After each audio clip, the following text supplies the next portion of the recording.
Hello everyone, আজকে তোমাদের সাথে তাদের পরিচয় করাবো যাদের ছাড়া আমার জীবন সম্পূর্ণ রকমভাবেই অসম্পূর্ণ।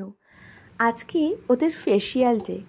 কি ভাবছো, ওদের ফেসিয়াল? হ্যাঁ, তোমাদের মতন ওদেরও প্রচণ্ড ট্যান পড়ে, আর সেই ট্যান তোলার জন্য আমাকেও এইভাবে টক দই ব্যবহার করতে হয়। সাথে থাকে অল্প একটু চিনি, যেটা স্ক্রাবিংয়ের কাজ করে। তো ওদের ট্যানিংয়ের পরে আমরা চলে আসি স্কিন পলিশিংয়ে, যেটা আমরা করি মধু দিয়ে। এবং মধু দিয়ে স্কিন পলিশিংয়ের পরে ওদের স্কিন কিন্তু খুব গ্লো করে। আর তারপরে একদম খাঁটি ঘি দিয়ে চলে ওদের স্কিনে মাসাজ, এবং মাসাজের শেষে পছন্দসই একটা জামা পরে তারা যে যার আসনে ফিরে যায় এবং খাওয়ার জন্য বা ভোগের জন্য তারা তৈরি থাকে।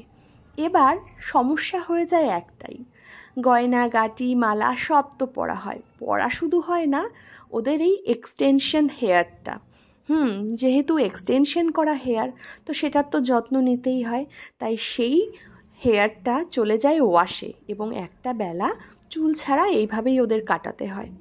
কিচ্ছু করার নেই।